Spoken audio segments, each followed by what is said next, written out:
Hey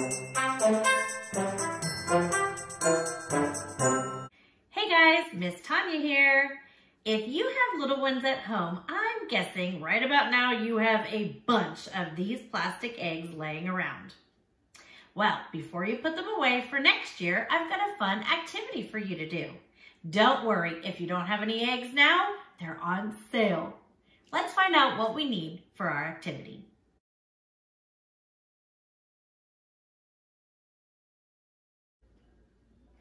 Based off of my materials, can you guess what my activity is?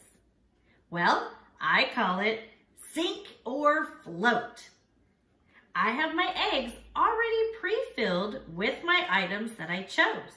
Now, you don't have to choose these same items. You can choose anything that you can either think of or find around the house.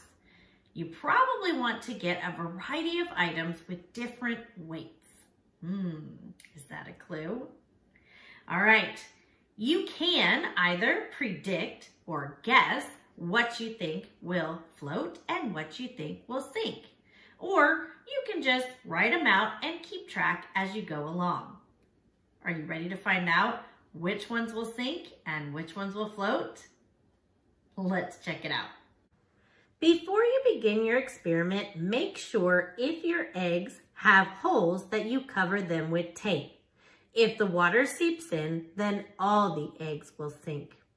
I have here some pre-filled and taped eggs. The first one is feathers. Will it sink or will it float? Float! Number 2 is pom-poms. Will it sink or will it float? Float!